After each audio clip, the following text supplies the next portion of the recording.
Hello everyone, मैं राघवेंद्र पाल एक बार फिर से आप सबके साथ हूं और आज मैं आप लोगों को सब्जेक्ट वर्ब एग्रीमेंट का पार्ट नंबर 3 लेकर आया हूं। इससे पहले मैंने 2 पार्ट पढ़ा दिए हैं, अगर नहीं देख पाए तो देख लीजिए। चलिए शुरुआत करते हैं। इससे पहले मैंने 10 पॉइंट्स कवर करा दिए हैं, आज 11 पॉइंट की बारी है, फिर 12, फिर 13, फिर 14, जितने भी पॉइंट होंगे मैं एकदम क्लियर करा दूंगा आपको, अच्छी तरह से आपके दिमाग में बैठ जाएंगे। तो पॉइंट नंबर 11 देखते हैं। पॉइंट नंबर 11 क्या कह रहा है, देखिए, कभी भी किसी सेंटेंस में आपको विथ नजर आए या फिर along with नजर आए, ध्यान से समझ लो, कई बार इससे आया है क्वेश्चन, या फिर एज वेल एज आ जाए, है ना, या फिर इन एडिशन टू आ जाए, पढ़ा भी होगा आप लोगों ने।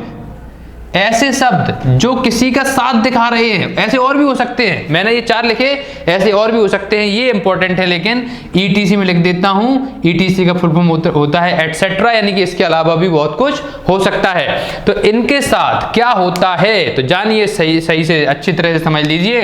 आपको ध्यान रखना है कि ये क्या होंगे, सब्जेक्ट 1, यहां पर आपका एक सब्जेक्ट 1 होगा, प्लस इनमें से कोई एक शब्द होगा, उसके जस्ट बाद सब्जेक्ट 2 होगा, मतलब कोई एक सब्जेक्ट होगा, उसके बाद इनमें से कोई एक शब्द होगा, उसके बाद सब्जेक्ट 2 होगा।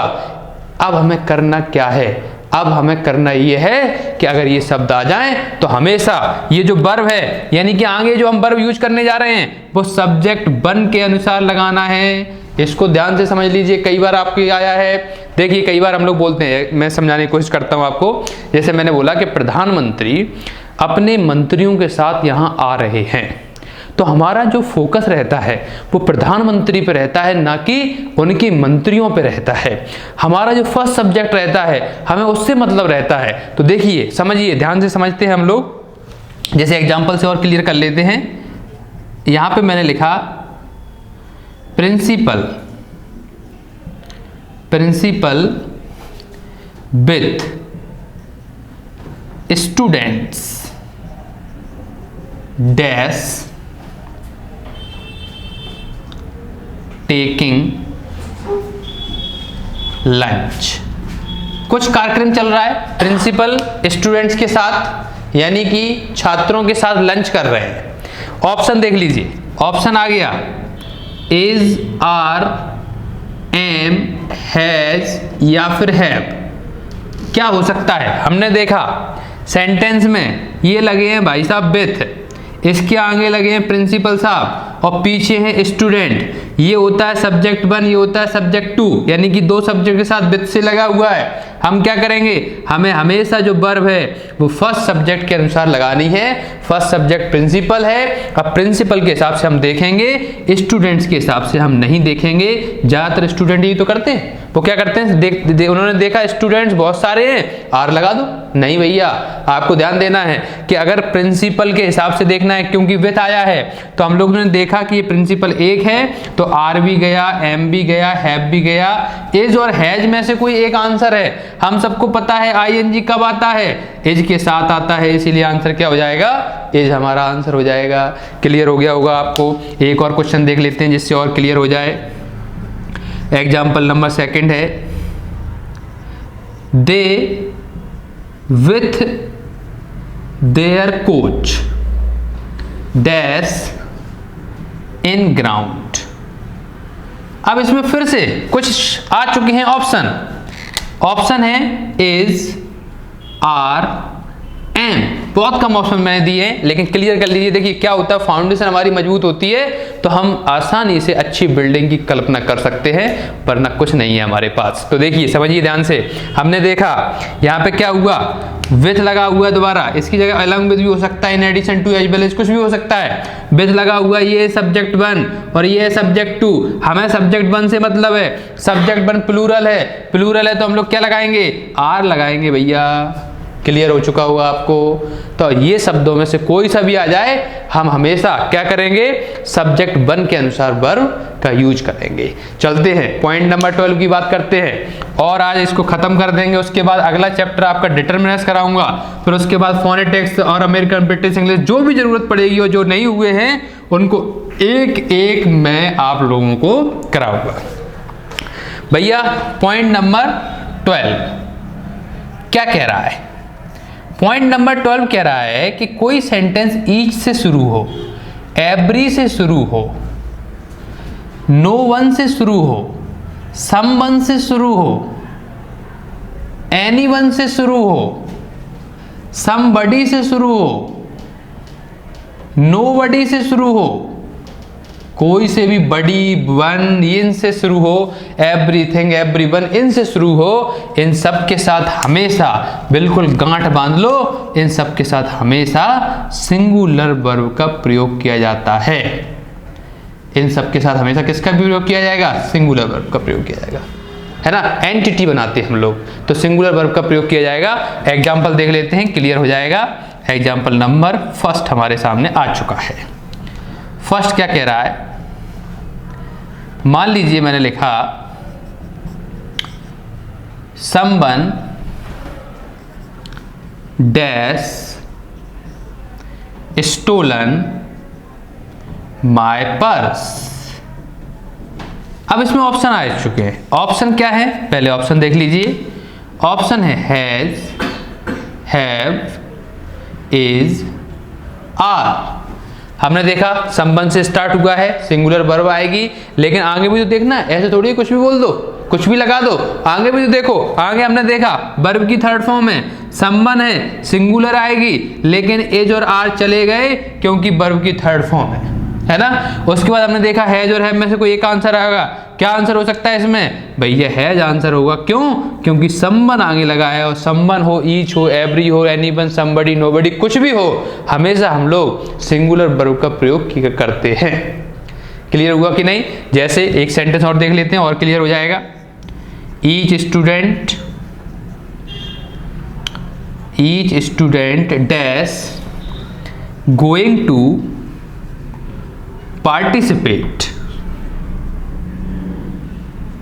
participate in this function। अब ये आ गया, इसको देख लिया हमने, देख लेते हैं थोड़ा सा। ऑप्शन है is, are, am, has, have, कोई से भी ऑप्शन आ सकते हैं। गोइंग लगा है यानी कि हैज और हैव तो गया, एज आर एम में से एम भी गया, क्योंकि ईच लगा है, सिंगुलर आएगा, एज लगा दो भैया। समझ में आ गया होगा आप लोगों को। आगे बढ़ते हैं, पॉइंट नंबर 13 की बात करते हैं। पॉइंट नंबर 13 क्या कह रहा है? हम लोगों को जितने भी बच्चे कुचे हैं पॉइंट, वो सब खत्म करने हैं आज। थोड़ा सा स्पीड जरूरी है भैया। तो पॉइंट नंबर 13 क्या कह रहा है, इसको देख लेते हैं। तो हमने हेडिंग डाल दी पॉइंट नंबर 13। देखो क्या होता है कि कई शब्द होते हैं जो दिखने में सिंगुलर लगते हैं लेकिन होते प्लूरल हैं। वहीं पे कई शब्द ऐसे होते हैं जो प्लूरल दिखने में लगते हैं लेकिन होते सिंगुलर हैं। कैसे? दोनों पॉइंट हम समझते हैं। जैसे मान लीजिए मैथमेटिक्स की बात करें, यहीं पर सिविक्स की बात करें, यहीं पर इकोनॉमिक्स की बात करें, यहीं पर विलियर्ड्स की बात करें, है ना, मीजल्स की बात करें, पॉलिटिक्स की बात करें, ये जो शब्द हैं इनमें आप देख रहे होंगे कि क्या लगा है? एस लगा है। तो ऐसा लगता है जैसे प्लूरल है, लेकिन होते क्या है? होते ये सारे वर्ड्स जो हैं वो सिंगुलर है। इनकी हिंदी करो ना, आपको आंसर मिलेगा। न्यूज भी एक शब्द है, न्यूज आपने सुना होगा, न्यूज भी इसी कैटेगरी में आता है। इनकी हिंदी करके देख लो, आंसर मिलेगा। हिंदी कर लेते हैं। न्यूज मतलब समाचार, पक्का समझ में आ गया होगा। मैथमेटिक्स मतलब गणित, सिविक्स मतलब नागरिक शास्त्र, इकोनॉमिक्स मतलब अर्थशास्त्र, विलियर्ड्स एक गेम होता है, आपको भी पता होगा, मीजल्स खसरे की बीमारी, और पॉलिटिक्स मतलब राजनीति। कई शब्द ऐसे होते हैं, और भी हो सकते हैं, ये काफी नहीं है, और भी हो सकते हैं, लेकिन एक दो और होंगे ज्यादा से ज्यादा। तो ये जो वर्ड्स होते हैं इसमें एस लगा होता है लेकिन होते सिंगुलर हैं। अब सिंगुलर हैं तो वर्ब भी कौन सी आएगी? तो ऐसे शब्दों के साथ वर्ब भी सिंगुलर वर्ब का प्रयोग किया जाएगा। क्लियर हो रहा होगा आप लोगों को? ऐसे शब्दों के साथ सिंगुलर वर्ब का ही प्रयोग किया जाएगा। एग्जाम्पल देख लेते हैं। एग्जाम्पल नंबर फर्स्ट क्या कह रहा है? Mathematics dash my favourite subject. इसको हमने देखा भैया, ऑप्शन देख लेते हैं। ऑप्शन है is, are, am, has, have. तो भैया हमने देखा हैज और हैव का तो सवाल ही नहीं है। अब बच्चा इज, आर, एम, तो एम का खत्म काम। मैथमेटिक्स एक सिंगुलर है, आंसर क्या लगाएंगे? इज लगाएंगे, है ना। मैंने बोला सेकंड सेंटेंस और समझ लो जिससे और क्लियर हो जाए। सेकंड सेंटेंस कह रहा है politics dash very dirty game. बहुत बेकार गेम है भैया, बिल्कुल मत करो, पॉलिटिक्स से दूर रहो, बहुत ही डर्टी गेम है। ऑप्शन है इज, आर, वॉज, वर। अब है कि था, है और रहेगा भी आगे, है ना। तो हमने देखा ऑप्शन इसमें से पॉलिटिक्स जा चुका है। पॉलिटिक्स मतलब राजनीति होती है, ये हमारे सामने लिखा हुआ है। सिंगुलर आएगा या तो एज आएगा या वाज आ जाएगा, ये दोनों गए। कट वाले मेथड यूज किया करो कि क्या क्या कट सकता है और जो है उसको ये देखा करो। तो हमने देखा एज और वॉज में वॉज भी कटेगा क्योंकि पास्ट की बात नहीं कर रहे हैं हम लोग, प्रेजेंट की बात कर रहे हैं। तो politics is very dirty game. समझ में आ चुका होगा। पॉइंट नंबर 13 था। पॉइंट नंबर 14 देखो, थोड़ा सा जल्दी भी कराना जरूरी है क्योंकि वीडियो को जल्दी खत्म करना है और ज्ञान भी आपको देना है, दोनों चीजें जरूरी हैं। आगे बढ़ लेते हैं, बात करते हैं पॉइंट नंबर 14 की। तो पॉइंट नंबर 14 क्या कह रहा है, देखिए। पॉइंट नंबर 14 कह रहा है कि कुछ शब्द ऐसे होते हैं जो दिखने में सिंगुलर लगते हैं लेकिन होते क्या है, प्लूरल है। देखिए समझिए, जैसे कौन कौन से शब्द हैं आपने देखा होगा, मैन, MEN, वहीं पे विमेन, बहुत सारे शब्द होते हैं। विमेन की बात कर लेते हैं, चिल्ड्रन की बात कर लेते हैं, माइस की बात कर लेते हैं, लाइस की बात कर लेते हैं, फॉर्मूले सुना होगा आप लोगों ने, पुलिस सुना होगा आप लोगों ने, कैटल सुना होगा आप लोगों ने। भैया ये दिखने में ऐसे लग रहे हैं जैसे सिंगुलर है, लेकिन इन सब को थोड़ा सा हिंदी कर दो तो पता चल जाएगा आपको। हिंदी कर लेते हैं। MEN मैन बहुत सारे आदमी होता है, लेकिन MAN मैन एक आदमी होता है। WOMEN विमेन बहुत सारी औरतें होती हैं, लेकिन WOMAN वुमन मतलब एक औरत होती है। चिल्ड्रन मतलब बच्चा, लेकिन चाइल्ड मतलब बच्चा, मतलब चिल्ड्रन मतलब बच्चे, सॉरी अगर बोल दिया हो, और चाइल्ड मतलब बच्चा। सारे प्लूरल है। माइस चूहे, माउस चूहा, लाइस जुए, सर में हो जाते हैं, नहीं ना होगा तो यही होगा, है ना। लेकिन लाउज मतलब एक जुआ। वहीं पे बात करें फॉर्मूले, बहुत सारे फॉर्मूले, लेकिन फॉर्मूला एक फॉर्मूला। पुलिस की बात करें, पुलिस तो भैया बड़ा डिपार्टमेंट है, पुलिस मैन एक चीज है। यहीं पे कैटल की बात करें तो बहुत जो भेड़ बकरियों का जो झुंड होता है उसको कैटल बोलते हैं, हमेशा प्लूरल होता है, लगता सिंगुलर है। तो ये शब्द दिखने में लगते प्लूरल सिंगुलर है, लेकिन वास्तव में होते क्या हैं, वास्तव में प्लूरल होते हैं। और प्लूरल के साथ किसके वर्ब, प्लूरल वर्ब का ही प्रयोग किया जाएगा। समझ गए कि नहीं समझ गए। एग्जाम्पल देख लेते हैं, जैसे example number 1, cattle dash grazing in the field. ये क्वेश्चन आ चुका है आपके सामने। अब ऑप्शन आपके सामने आ चुके हैं, इज, आर, वॉज, वर। हमने देखा बात पास्ट में तो चल नहीं रही है, प्रेजेंट में रहेगी, तो पास्ट तो हटाओ, पास्ट को हमने हटा दिया, बचा एज और आर। इसमें से क्या आएगा, तो कैटल मतलब होता है जो मैंने अभी आपको बताया था, झुंड, भेड़ बकरियों का झुंड, प्लूरल है, इसलिए आंसर क्या होगा, आर आंसर होगा। समझ में गए हुए आप लोग। एक और एग्जांपल देख लेते हैं, क्लियर हो जाएगा। क्वेश्चन है, चिल्ड्रन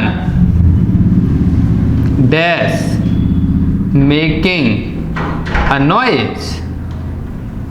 क्या आंसर हो सकता है, हमने देखा भैया इसमें भी ऑप्शन एज आर में से कोई एक चीज लगानी है। चिल्ड्रन बहुत सारे हैं, आर लगा दो। क्लियर हुआ कि नहीं। तो आज मैंने आपको सब्जेक्ट वर्ब एग्रीमेंट का टॉपिक खत्म करा दिया है। अगली बार मिलूंगा नए टॉपिक के साथ, और वो टॉपिक है डिटरमिनर्स। एक एक चैप्टर कंप्लीट कराऊंगा, ये राघवेंद्र सर का वादा है। चलिए बहुत बहुत धन्यवाद, मिलता हूं नेक्स्ट वीडियो में। Thank you very much.